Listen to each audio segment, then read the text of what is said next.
Ketua Komisi 4 DPRD Kabupaten Badung, Nyoman Sutrisno memaparkan hasil pantauan di lapangan, semua berjalan aman dan lancar tanpa adanya indikasi kebocoran maupun kecurangan. Pihaknya menghimbau kepala sekolah, guru, dan pengawas untuk melakukan pengawasan lebih ketat sehingga tidak ada siswa yang kedapatan membawa handphone. Besok-besok kalau ada sampai di Badung kelihatan ada yang membawa HP ke ruangan, kami akan memanggil kepala sekolah dan pengawasnya itu, termasuk kepala dinas pendidikan. Karena anak-anak didik kita ya yang namanya anak-anak pasti ada yang ingin yang namanya pelanggar-pelanggar kecil-kecil. Asal jangan sampai kejahatan yang dilakukan oleh anak-anak kita. Pada intinya seperti itu, pengawasannya ya harus lebih ketat.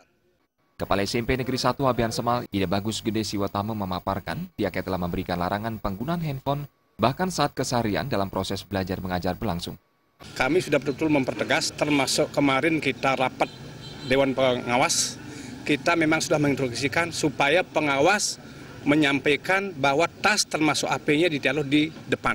Yang jelas SMP 1 sudah melarang keras untuk membawa HP. Jangan HP di dalam kait dengan ujian, keseharian pun HP itu dilarang.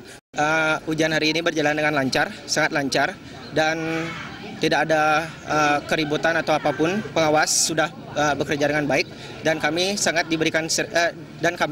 diberikan servis sudah sangat baik. Peserta ujian nasional di SMP Negeri 1 Abian Semal sebanyak 240 siswa. Purnama dan Surya Sanjaya, Bali TV.